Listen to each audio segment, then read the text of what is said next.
श्रोतेहो नमस्कार. निसर्ग हा सर्वात मोठा कलाकार आहे असं म्हटलं जातं. त्यानं घडवलेल्या प्रत्येक दगडात, प्रत्येक लाकडात, प्रत्येक पानाफुलात आणि एकूणच या सृष्टीतील प्रत्येक गोष्टीमध्ये एखादी कथा दडलेली असतेच. पण ती कथा ओळखण्यासाठी लागते ती एक वेगळी दृष्टी, एक संवेदनशील मन आणि कल्पकतेची सुंदर अशी साथ. आज आपण भेटणार आहोत अशाच एका तरुण कलाकाराला, ज्या साध्या दगडांना केवळ दगड म्हणून न पाहता त्यांच्यात दडलेल्या आकृत्यांना, भावनांना आणि जीवनाला आपल्या कलेतून साकार करतात. नदी किनारा, समुद्र किनारा आणि कोकणच्या निसर्गातून गोळा केलेल्या नैसर्गिक दगडांना कोणताही रंग किंवा आकार त्यांचा न बदलता त्यांची मूळ ओळख जपत असताना एकापेक्षा एक सुंदर, अतिशय देखण्या अशा अप्रतिम कलाकृती त्या घडवतात. स्टोन अँड पेबल आर्ट अर्थात दगडगोटे यापासून कलेच्या माध्यमातून देशभरात आपल्या कलेची छाप त्यांनी पाडली आहे आणि अनेक प्रतिष्ठित प्रदर्शनांमध्ये सहभागही घेतला आहे. अशा सावंतवाडी येथील युवा कलाकार ऋतिका पालकर नाईक आज आपल्या सोबत आहेत. ऋतिकाजी, सर्वप्रथम आकाशवाणी सिंधुदुर्ग नगरीच्या स्टुडिओमध्ये तुमचं मनपूर्वक स्वागत आहे. धन्यवाद. सगळ्यात आधी मला हे सांगा, BSc IT शिक्षण घेतलेली ऋतिका या दगडांच्या प्रेमात कशी काय बरं पडली? BSc IT हे जरी शिक्षण मी टेक्निकल क्षेत्रात घेतलं असलं तरी लहानपणापासून नदी किनारी, समुद्र किनारी फिरण्याची आवड होती आणि मुळात वडील काष्टशिल्पकार असल्यामुळे त्यांच्यासोबत मी बऱ्यापैकी काम केलेलं आहे. ती एक वेगळी नजर लहानपणापासून मिळाली आहे. त्यामुळे दगडांकडे पाहण्याचा पण वेगळा दृष्टिकोन हा लहानपणापासूनच माझ्यात तयार झालाय. त्याच्यातूनच ह्या कलाकृती साकारण्याचा मी प्रयत्न केलाय. खरं सांगायचं तर ऋतिकाजी, आम्ही दगड पाहतो, आम्ही सगळेच जण दगड पाहतो आणि पुढे निघून जातो. पण तुम्ही तर त्यामध्ये माणसं पाहता, देव पाहता, पक्षी, प्राणी, भावना पाहता आणि असं बरंच काही पाहता. ही वेगळी नजर तुम्हाला कशी मिळाली? नेमकं काय अशी घटना घडली आणि तुम्हाला याच्यात असं ह्या कलाकृती भासायला लागल्या? जसं मी म्हटलं तसं काष्टशिल्प ही अशी गोष्ट आहे जी आपण नेहमी लाकडं बघतो, झाडावर बघतो किंवा नदी किनारी पडलेली बघतो. तर त्यामध्ये वेगवेगळे आकार शोधण्यासाठी आम्ही नदी किनारी, समुद्र किनारी फिरायचो. मग अशी गोष्ट शोधता शोधता डोक्यात असाही विचार आला की अरे, दगडांमध्ये पण असे वेगवेगळे आकार आपल्याला मिळतात, त्याच्यातूनही आपण काहीतरी वेगळी कन्सेप्ट लोकांसमोर आणू शकतो. आणि जस्ट ट्रायल म्हणून मी ती गोष्ट सुरू केली. आणि जेव्हा सुरू केली तेव्हा असं लक्षात आलं की आपण अनेक दगड एकत्र करून वेगवेगळ्या कलाकृती साकार करू शकतो आणि त्या युनिक पद्धतीने बनवू शकतो. मग ही कन्सेप्ट जेव्हा लक्षात आली तेव्हा दगडांकडेही बघण्याचा दृष्टिकोन चेंज झाला. म्हणजे तुला कलेचं बाळकडू मिळालेलं आहे तुझ्या वडिलांपासनं. तुझे वडील काष्टशिल्पकार आहेत. लहानपणापासून तू त्यांच्यासोबत आत्ता म्हणालीस तसं नदी किनारे फिरलीयस, समुद्र किनारे फिरलीयस आणि जंगलातही फिरलीयस. तर या सगळ्या आठवणी आणि अनुभव आजही तुमच्या कलेसोबत चालत आहेत असं वाटतं का तुम्हाला? नक्कीच. कारण हे तुम्ही जसं शब्दप्रयोग केलात की हे बाळकडू जे लहानपणापासून मिळालं, मुळात कसं असतं की आपण एखाद्या गोष्टीकडे बघतो, तो दृष्टिकोन महत्वाचा. तुम्ही ज्या पद्धतीने बघता त्याच्यावर बऱ्याच गोष्टी डिपेंड असतात. जसं आता तुम्ही म्हणता तसं लाकडू, दगड सगळ्यांनाच दिसतात, पण तुम्ही ज्या दृष्टिकोनातून बघणार आणि मी ज्या दृष्टिकोनातून बघणार ह्याच्यात फरक पडतो. हा फरक कशामुळे पडतो? तर आपण जे लहानपणापासून शिकलोय, जे गोष्टी अनुभवल्यात, ज्या गोष्टी स्वानुभवल्यात, अनुभवही महत्वाचे आहेत आणि स्वानुभव त्याच्यापेक्षा जास्त इफेक्ट करतात. मग ह्या जेव्हा गोष्टी आपल्याला लहानपणापासून आपण जे ऐकत येतो, बघत येतो, त्यातून आपला जो दृष्टिकोन बनतो तो आपण आपल्या पुढच्या करिअरमध्ये म्हणा किंवा आपल्या लाईफमध्ये त्याला अप्लाय करतो. मग ही गोष्ट मला जी लहानपणापासून मिळाली त्याच्यातून मी दगडांकडेही एका वेगळ्या नजरेने बघायला सुरुवात केली. आणि आज मलाही कधी कधी आश्चर्य वाटतं की अरे, आपण म्हणजे जे सामान्य दिसणारा दगड, एखादा नदी किनारी पडलेला सामान्य दगड आज कोणाच्या तरी घराची सजावट करतोय, कुठल्या तरी हॉटेलला सजावट करतोय आणि लोक बघताना तो फक्त दगड म्हणून नाही तर एक कलाकृती म्हणून बघितली जाते. याचाच अर्थ काय? तोच कोकणातला दगड आपण एखाद्या वॉलवर बघतो आणि चित्रकार म्हणा किंवा सामान्य माणूस सुद्धा त्याच्याकडे बघताना त्याची व्हॅल्यू वाढवून बघतो. म्हणजे आपण म्हणतो ना, दगडाला काय किंमत आहे, मग किंमत आपण आपल्या दृष्टिकोनातून त्या दगडाला किंमत दिलेली आहे आणि समोरचा बघताना पण त्या दृष्टीनेच त्या दगडाकडे बघतोय. म्हणजे दगडांना तुम्ही बोलतं केलं असं म्हणायला हरकत नाही. ऋतिकाजी, पहिली कलाकृती जेव्हा तुमची तयार झाली होती आणि ती एका रसिकाने विकत घेतली तर त्या क्षणी तुमच्या मनात नेमकं काय चाललं होतं? आपण कोकणात राहणारी सामान्य माणसं, दगड आपल्याला जे रोजच्या जीवनात दिसतच असतात. म्हणजे शहरी माणसापेक्षा कोकणातले म्हणा किंवा जी गावाकडे राहणारी माणसं आहेत त्यांच्यासाठी दगड दिसणं ही नॉर्मल गोष्ट आहे. त्याच्यामुळे माझ्यासाठी ती तशीच नॉर्मल गोष्ट होती. फक्त ती एक आवड होती आणि छंद होता म्हणून मी ती कलाकृती साधण्याचा प्रयत्न केला आणि जस्ट मी माझ्या घरात ती कलाकृती बनवून लावली. त्यावेळेला व्यावसायिक दृष्टिकोन किंवा ती कोणीतरी विकत घेईल हा विचारही आमच्या मनात आला नाही. पण आमच्या घरी जे गेस्ट आले त्यांनी ती कलाकृती बघितली आणि त्यांच्या लक्षात आलं की ही काहीतरी वेगळी गोष्ट आहे, ही आपण कधी आधी बघितलेली नाहीये. मग अशा प्रकारची कलाकृती होऊ शकते आणि कोणीतरी आपल्याला ती विकत घेऊ शकते, ही कन्सेप्ट मला तेव्हा लक्षात आली की बाबा हो, ह्या गोष्टीला अशी व्हॅल्यू आहे. आणि हा दृष्टिकोन तो एक टर्निंग पॉइंट असा ठरला की मी त्याच्यात पुढे करिअरही करू शकते, एवढ्या लेवलला त्या गोष्टीला व्हॅल्यू आहे. म्हणजे एखाद्या घटनेमुळे आपल्या छंदाला किंवा कलेला कसं व्यवसायाचं रूप येतं. खरंय ऋतिकाजी, मला तुमच्या कलेतली ना एक गोष्ट खूप भावली आहे की तुम्ही त्या दगडांपासून कलाकृती बनवता, त्यांना तुम्ही कुठलाही त्या दगडांचा रंग बदलत नाही, त्याला आकारही देत नाही तुम्ही, आणि निसर्गाने जसा घडवलाय तसा तुम्ही तो स्वीकारता. तर ही भूमिका तुम्ही जाणीवपूर्वक घेतलीये का? हो, नक्कीच. तुम्ही आता बघू शकता, निसर्ग आपल्याला एवढं बेनिफिट देतोय की त्याने बनवलेला प्रत्येक दगड, प्रत्येक पान, प्रत्येक झाड, काहीही म्हणा, कुठलीही एखादी छोटी गोष्ट घ्या जी निसर्गाने बनवलेली आहे, ती प्रत्येक गोष्ट त्याने युनिक बनवली. आणि ह्या गोष्टीचा फायदा एवढा प्रचंड आहे की तुम्ही तो कशा पद्धतीने घेता हे तुमच्यावर डिपेंड आहे.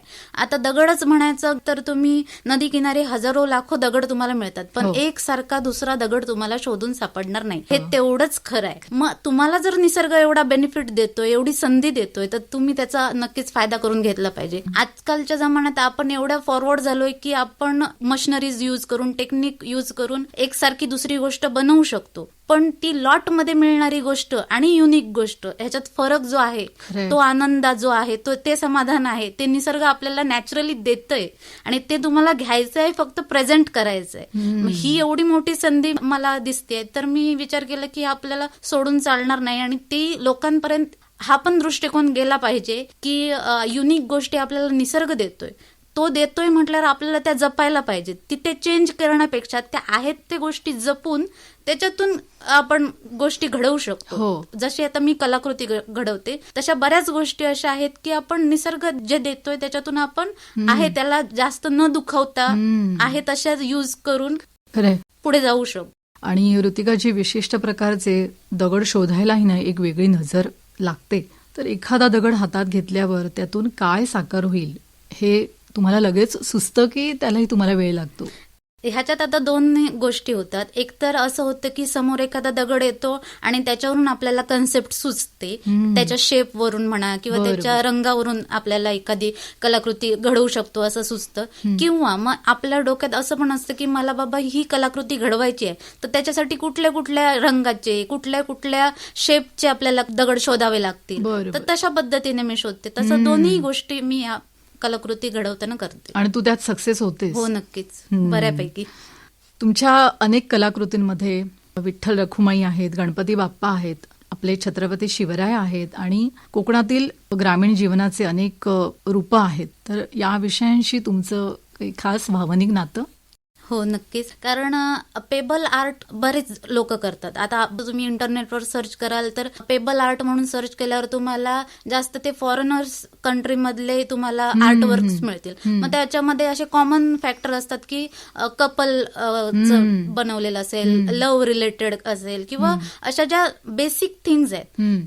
तुम्ही सर्च करून बघितलं माझ्या पेजला तर अशाच कन्सेप्ट जास्त मिळतील की ग्रामीण भागातलं तुम्ही जसं म्हणतात आपल्याकडचे देवदेवता जे करायला वाटतं, आपल्याला दिसताना सोपं दिसतं, पण जेव्हा आपण ती कलाकृती करायला घेतो तेव्हा ती जी दगडांची अरेंजमेंट करताना प्रॉब्लेम येतात ते करणाऱ्याला माहिती असतं. कारण एक दगड चुकला एक तर आपली पूर्ण कलाकृती विस्कटते. मग एकसारखा दुसरा दगड एकतर मिळतच नाही आपल्याला, त्यातल्या त्यात आपल्याला अरेंजमेंट करून तो शेप साकारायचा असतो. मग ही करणं गोष्ट खरंच खूप कठीण आहे. हे खरं कौशल्याचं काम आहे, कारण ती वेगळी नजर जेव्हा कलाकाराला असते तेव्हाच हे साध्य होऊ शकतं. ऋतिकाजी, आईनं कडेवर घेतलेलं मूल किंवा विठुराया म्हणा किंवा आपले छत्रपती शिवराय अशा काही कलाकृतींच्या निर्मितीमागच्या गोष्टी आमच्या श्रोत्यांना नक्की ऐकायला आवडतील. विठ्ठल रखुमाई म्हणून आणि एक मी कलाकृती साकारली आहे. 124 दगडांचा वापर केलाय टोटल लॅबमध्ये. वा. त्यामध्ये 3 पीसमध्ये म्हणजे सेटमध्ये ती कलाकृती आहे. मध्ये विठ्ठल रखुमाई आणि दोन्ही साईडला त्यांचे वारकरी अशी. गेल्या वर्षीच्या आषाढी एकादशीला मी ती एकादशी निमित्त मी ती कलाकृती साकारली. बरोबर. मग यामध्ये विषय असा झाला की तुम्ही जसं मगाशी विचारलात की कलाकृती कशी सुचते, तसं विठ्ठलाचं आपण जो नाम म्हणतो चंदनाचा टिळा आहे त्याचा एक विशिष्ट आकार आहे. हो. त्या परफेक्ट आकाराचा मला समुद्रातला एक दगड मिळाला आणि त्या एका छोट्याशा दगडावरून ती मी पूर्ण कन्सेप्ट तयार करायला घेतली. वा. आणि जवळपास 5-6 महिने मला ती कलाकृती करायला, ते दगड शोधायला, ती तशी अरेंजमेंट करायला तेवढा वेळ लागला. 6 महिने लागले. हो हो. हा. असं तुम्ही जरी ठरवलात की मी ह्या दिवसात करेन तर ते तेवढं शक्य होत नाही, कारण आपल्याला दगड शोधायला लागतात आणि ते आपल्या हातात नाही की आपल्याला तो खरंय. कधी कसा कुठे मिळेल, त्याच्यासाठी सर्च लागतं. आणि जेव्हा तुम्हाला हे सुचतं तेव्हा तो सुचवणारा वेगळाच असतो. हो, हो, त्यामुळे हो. त्याला म्हणतात ना, एखादी गोष्ट घडायची असेल तर त्याला तेवढा वेळ द्यावा लागतो. आणि खरंच येते. अशी एखादी कलाकृती आहे का की जी घडवताना तुम्ही स्वतःही भावूक झालायत, तर त्या कलाकृतीमागची गोष्ट? हो, तसं एक म्हणायला गेला तर मी एक कलाकृती अशी साकारली आहे जी पारंपरिक आपली नथ आहे. महाराष्ट्राचा नथ ही पारंपरिक दागिना जो आहे, ऍक्च्युली माझा पर्सनली खूप फेवरेट दागिना आहे तो. आणि मी बघितलंय की माझ्या आजीकडे ती पूर्वीची मोठी नथ, मोठ्या मोत्यांची नथ, ती माझी प्रचंड इच्छा होती की तशी काहीतरी कलाकृती आपण साकारायची. आता नथ म्हटली की त्याच्यात सगळे मोती येतात, बरोबर. मग मोत्यांचा कलर कसा असतो, थोडासा पिवळा किंवा पांढरा, ऑफ व्हाईट मध्ये येतो. मग ते दगड आपल्याला नदीमध्ये मिळत नाहीत, ते दगड आपल्याला समुद्रकिनारीच मिळतात. आता कोकणात आपल्याला समुद्रकिनाऱ्या बऱ्यापैकी लाभलेल्या आहेत, त्याच्यामुळे ती एक संधी चांगली आहे. मग त्या दगडांचा वापर करून असे 29 दगड मी त्या साधारण जवळपास एका आकाराचे, गोलाकार आकाराचे दगड 29 मिळवले. जवळपास 2-2.5 वर्ष लागली मला त्या गोष्टीला, पण सातत्य ठेवलं आणि वेट केलं की जोपर्यंत ते मला मनासारखे मिळत नाहीत तोपर्यंत मी ती पूर्ण साकारणार नाही. आणि काही म्हणा, देवाच्या कृपेने मला ते व्यवस्थित सगळे 29 दगड सापडले आणि ती जी कलाकृती मी घडवली आजही ती माझ्याकडे आहे आणि ते बघताना जे फिलिंग येतं खूप भारी आहे. होय, खरंय खरंय. आपली एखादी कलाकृती घडवताना किंवा ती प्रोसेस जी आहे ती सुद्धा तितकीच महत्वाची असते. आणि तुम्ही हे खरंच साध्य करताना तुमच्या लेखी म्हणजे काय भावना आहेत त्या मी समजू शकते. ऋतिकाजी, दिल्लीमध्ये पहिल्यांदा तुमचं प्रदर्शन भरलं आणि तिथे स्टॅच्यू ऑफ युनिटीचे जे निर्माते आहेत आपले ज्येष्ठ शिल्पकार राम सुतार सर, तर त्यांनी तुमच्या कलेचं मनापासून कौतुक केलं. तर तो क्षण कसा होता, त्या आठवणी आमच्या श्रोत्यांसोबत शेअर करा. दिल्ली एफएक्स मध्ये माझं पहिलं एक्झिबिशन झालं. किती साली झालं होतं? 2018 मध्ये. 2018 मध्ये माझं दिल्लीचं पहिलं एक्झिबिशन झालं आणि अपेक्षित नव्हतं की राम सुतार सरांची भेट होईल. इच्छा प्रचंड होती, पण एवढा मोठा माणूस आपल्याला समोरासमोर भेटेल अशी कल्पना पण म्हणजे मोठी गोष्ट होती माझ्यासाठी. आणि मुळात ते इतकी वर्ष दगडामध्ये, स्पेशली दगडामध्ये काम करतायत आणि त्यांचे एवढ्या कलाकृती फेमस आहेत. आणि त्यावेळेला माझी नुकती सुरुवात होती, पहिलं एक्झिबिशन होतंच, पण सगळेच अनुभव नवीन होते. आणि त्यावेळेला त्या सरांनी एक्झिबिशनला भेट दिली, सगळ्या कलाकृती निरखून पाहिल्या, बरेच क्वेश्चन विचारले की हे कसं केलंस, हे काय आहे. आणि खूप कुतूहलाने त्यांनी सगळ्या गोष्टींची चौकशी केली आणि मला जाता जाता बोलले की मीही दगडात काम करतो. म्हणजे अगदी लहान होऊन त्यांनी मला असं वाक्य बोललं. म्हटलं बापरे, एवढं मोठा माणूस आपल्याशी एवढं छान बोलतो आणि माझ्या कलाकृतींची कौतुक करतो. आणि त्यांना ती कन्सेप्ट पण खूप आवडली की मी कुठल्याही दगडाचा शेप बदलत नाही किंवा कार्विंग नाही, त्याच्यामध्ये कलर करत नाही. ही त्यांच्यासाठी ती पण कन्सेप्ट त्यांना खूप आवडली आणि त्यांच्याकडून झालेली कौतुकाची थाप माझ्या म्हणजे टर्निंग पॉइंट ठरला तो माझ्यासाठी. खरे खरे. प्रत्येकाची कलाकारासाठी पुरस्कार महत्वाचे असतात, प्रदर्शनही महत्वाची असतातच, पण रसिकांकडून मिळणारी दाद ही कदाचित त्याहून मोठी असते. आईनं कडेवर घेतलेलं मूल ही तुमची कलाकृती अर्थतज्ञ आणि खासदार नरेंद्र जाधव सर यांनी विकत घेतली आणि एका कलाकारासाठी हा खरंच निश्चितच खूप मोठा असा सन्मान आहे. तर त्यावेळी नेमकं काय वाटलं? दिल्लीच्याच एक्झिबिशनमध्ये आमच्या एक्झिबिशनचं उद्घाटनच सरांनी केलं आणि पहिल्या दिवशी येऊन त्यांनी सगळ्या कलाकृती माझ्या बघून गेले. खूप कौतुक केलं त्यांनी. आणि एक्झिबिशनच्या बरोबर शेवटच्या दिवशी अचानक सर आणि त्यांच्या मिसेस आल्या आणि मला म्हणाले की मला ही तुझी कलाकृती मला पाहिजे. हे वाक्य ऐकूनच माझ्यासाठी एकदम म्हणजे किती आनंद झाला मला. आणि महत्वाचं सगळ्यात गोष्ट काय आहे की त्यांची इच्छा जी झाली माझी कलाकृती आपल्या घरात असण्याची, त्यांनी मला त्या मागची स्टोरी पण सांगितली. मला म्हणाले तुझी कलाकृती ही जी बघितली मी, आईने मुलाला कडीवर घेतली तसं, तर मला माझ्या लहानपणीची माझी आई आणि माझे ते दिवस आठवले. माणूस एखादा गोष्ट कलाकृती विकत घेतो आणि फिलिंगने विकत घेतो, ह्याच्यात फरक आहे. ती जी गोष्ट त्यांनी रिलेट केली माझ्या आर्टवर्कशी, ही सगळ्यात मोठी गोष्ट होती माझ्यासाठी. आणि त्यानंतरही त्यांनी ती कलाकृती विकत घेऊन त्यांच्या स्वतःच्या अभ्यासिकेत तिला स्थान दिलं आणि मला फोटो पाठवला, ही बघ तुझी कलाकृती मी इथे लावली आहे, जिथे मी रोज बसतो तिथे काम करतो अशा ठिकाणी मी लावले. ते प्राऊड फिलिंग, ते फिलिंग खूप महत्वाचं होतं. खरंच हा तुझ्यासाठी खरंच खूप मोठा प्रेरणादायी आणि सन्माननीय असा क्षण आहे ऋतिका. विविध प्रदर्शनाच्या निमित्तानं अनेक रसिक तुम्हाला आतापर्यंत भेटले असतील आणि अजूनही भेटत असतील, तर एखादी अशी प्रतिक्रिया किंवा प्रसंग जो आजही मनात घर करून आहे? मी जिथे जिथे आतापर्यंत एक्झिबिशन केली, मुंबई म्हणा, दिल्ली म्हणा, पुण्यामध्ये मी एक्झिबिशन केली, मोस्टली जेवढे लोक माझ्या कलाकृती पहिल्यांदा बघतात त्या सगळ्यांची पहिली प्रतिक्रिया हीच असते की त्यांच्यासाठी ही गोष्ट आश्चर्याची आहे की सामान्य दगडातून एवढ्या कलाकृती कशा काय घडू शकतात. आणि त्यातही वेगवेगळे कन्सेप्ट, असं नाही की आपण म्हणजे फक्त पाना फुलंच बनवली आहे, प्राणीच बनवले, सगळ्या प्रकारचे व्हरायटीज मी बनवलेले आहेत. देवी देवता म्हणा, निसर्गाच्या रिलेटेड, ग्रामीण जीवनाच्या बाबतीत असे वेगवेगळ्या कलाकृती मी घडवल्यात. त्याच्यामुळे येणाऱ्या प्रत्येक माणसाची हीच प्रतिक्रिया असते की अरे हे मी आधी कुठे बघितलेलं नाही, हे मी पहिल्यांदाच बघतोय. आणि कसं केलात, क्वेश्चनच त्यांच्या मनात खूप असतात या एखाद्या कलाकृतीकडे बघताना की हे कसं बनवलं, कुठून आणलात दगड, मग दगडाला तुम्ही शेप दिलात का, हे कसे तुम्हाला एकसारखेच मिळाले, जवळपास एकसारखे कसे काय एवढे शोधलात. त्याच्यामुळे येणाऱ्या प्रत्येकाचा हा प्रतिसाद म्हणजे माझ्यासाठी पोचपावती असते की अरे काहीतरी वेगळं आहे आपल्याकडे, युनिक आहे. आणि एखादी कलाकृती घडत असताना ती कशी घडली हे जाणून घेण्याची त्यांची उत्सुकता ही कलाकाराला खूप समाधान देऊन जाते. ऋतिकाजी, या संपूर्ण प्रवासामध्ये घरच्यांचा सपोर्ट, घरच्यांचा आधार हा महत्वाचा असतोच, तर तो किती महत्वाचा ठरला? विशेषतः आईवडिलांकडनं नेमकी कोणती प्रेरणा तुम्हाला मिळाली?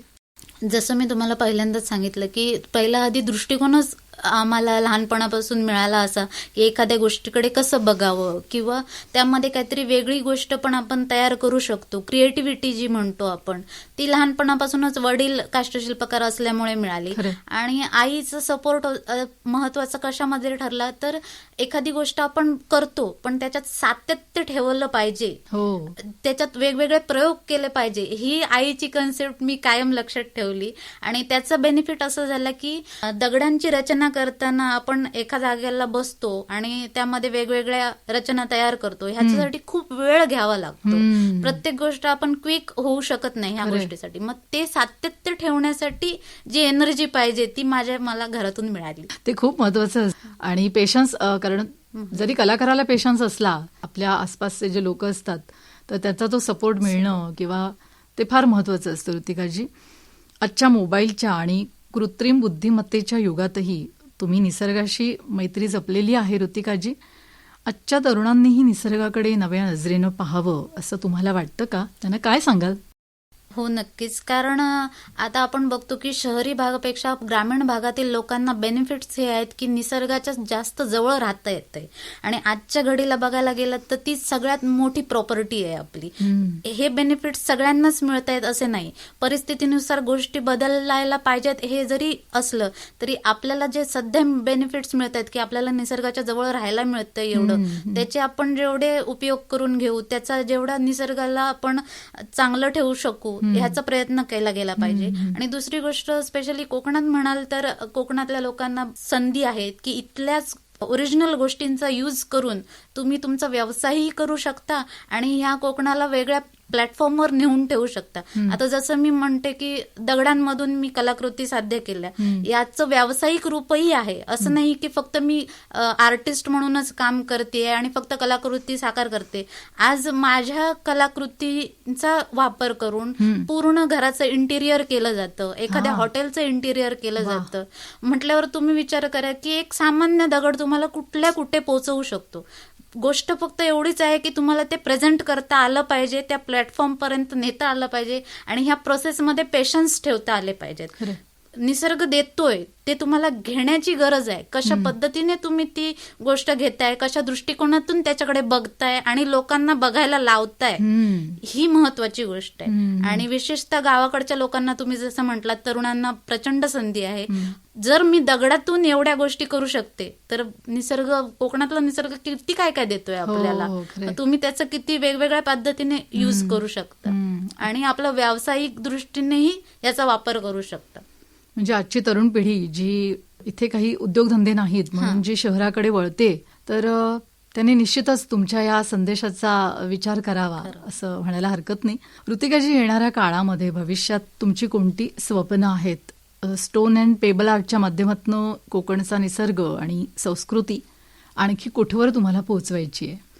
आता सध्या तरी माझा विचार असा आहे की बऱ्याच ठिकाणी एक्झिबिशन करणं गरजेचं आहे. कारण माझ्या कलाकृती फोटो व्हिडिओमध्ये जेवढ्या दिसतात त्यापेक्षा प्रत्यक्ष पाहणं हा एक वेगळा अनुभव आहे. आणि त्याच्यासाठी मला एक्झिबिशन बऱ्यापैकी वेगवेगळ्या ठिकाणी करायचे आहेत आणि वेगवेगळ्या कन्सेप्ट आणायचे आहेत. महत्वाचं म्हणजे कोकणची संस्कृती दाखवायची आहे. इकडची बाकीच्याही गोष्टी आहेत, म्हणजे निसर्गातल्या बाकीच्या गोष्टी म्हणा, प्राणी पक्षी, वेगवेगळ्या प्रकारचे आकार त्या दगडांमधून मला साकारता येतील का याच्यासाठी प्रयत्न करायचा आहे. कारण निसर्गाने दिलेला आहे, शेवटी त्याला प्रेझेंट करायचं आहे आपल्याला आणि तो संधी देतोय म्हटल्यावर आपण त्याचे सोनं केलं पाहिजे. निश्चितच तुम्हाला यासाठी म्हणजे ऊर्जा भरपूर मिळो आणि तुमच्या हातनं हे तुमचं स्वप्न पूर्ण होवो. ऋतिकाजी, शेवटचा प्रश्न जाता जाता आकाशवाणीच्या श्रोत्यांसाठी आणि विशेषतः कलेची आवड असलेल्या तरुणांसाठी तुमचा वेगळा संदेश काय आहे? श्रोत्यांसाठी सांगेन की असे बरेच कलाकार आहेत जे मुळात काम करून, म्हणजे बेसिक गोष्टींमध्ये काम करून पुढे येण्याचा प्रयत्न करतायत. त्यांच्यासाठी जरा सपोर्ट करा. आणि दुसरी गोष्ट म्हणजे कलाकारांसाठी बऱ्याच संधी आहेत. आजकाल आपण म्हणतो की कला फक्त नुसतं बघणं किंवा याच्यासाठी नाही, व्यावसायिक स्वरूप तुम्ही त्याच्यासाठी देऊ शकता. फक्त थोडे पेशन्स हवेत आणि आपल्या कामाची क्वालिटी पाहिजे. तुम्ही कलाकृती घडवता, पण ती कलाकृती तुम्ही ज्या दृष्टिकोनातून घडवता तो दृष्टिकोन समोरच्यालाही प्रेझेंट करता आला पाहिजे. जेव्हा तुमचा दृष्टिकोन समोरच्याला समजेल तेव्हा त्या कलेची व्हॅल्यू तुम्ही उंचवू शकता. अशा पद्धतीने प्रयत्न करून वेगवेगळ्या एक्झिबिशन मधून म्हणा, आता सोशल मीडिया पण बऱ्यापैकी वास्ट आहे, त्यामुळे तुम्ही त्याचाही वापर करून तुमची कला वेगवेगळ्या लोकांपर्यंत, वेगवेगळ्या कंट्रीज पर्यंत पोहोचवू शकता. ही संधी तुम्हाला टेक्नॉलॉजी देते. या संधीचा वापर करून तुम्ही तुमच्या कलेला पुढे आणू शकता. अशा प्रकारे तुम्ही तुमची कला पुढे नेऊ शकता. मग ती फक्त दगडांची अशी नाहीये, असं नाही. तुम्ही तुम्हाला ज्या गोष्टीमध्ये आवड आहे, कारण शेवटी कसं कला म्हणजे काय, तुम्हाला ज्याच्यात इंटरेस्ट आहे तिथे तुम्ही जीव ओतून काम करणार म्हटल्यावर तुम्ही असं कुठलं माध्यम ठेवू नका की बाबा ह्याच माध्यमातून तुम्हाला पुढे जाता येईल. मी सगळी माध्यमं सोडून दगडातून पुढे जाऊ शकते, तर तुम्ही कुठलीही माध्यम पुढे नेऊ शकता. तुम्ही म्हणालात तसं कुठल्याही कलेप्रती असलेलं समर्पण आणि स्वतःमधला आत्मविश्वास हा तुम्हाला म्हणजे महत्वाचा आहे आणि तो तुम्हाला कुठेही घेऊन जाऊ शकतो. श्रोते हो, आजच्या या विशेष संवादातून दगडांमध्ये सौंदर्य शोधणारी ऋतिका पालकर नाईक यांची ही कलादृष्टी आपल्याला सर्वांनाच निसर्गाकडे नव्या नजरेनं पाहायला शिकवून गेलीये. ऋतिकाजी यांच्याबरोबरचा आजचा हा विशेष संवाद आपल्याला नक्कीच वेगळी दृष्टी देऊन गेला असेल अशी मला आशा आहे. दगड म्हणजे केवळ निर्जीव वस्तू नसते, तर योग्य नजरेनं पाहिलं तर त्यांच्यातही भावना, कथा आणि सौंदर्य दडलेलं असतं. हे ऋतिका पालकर नाईक यांच्या कलेतून, यांच्याशी बोललेल्या संवादातून आपल्याला प्रकर्षाने जाणवलं. निसर्गानं घडवलेलं सौंदर्य जपत असताना त्याला कलात्मक अभिव्यक्ती देण्याचं त्यांचं कार्य हे अनेकांसाठी निश्चितच प्रेरणादायी असं आहे.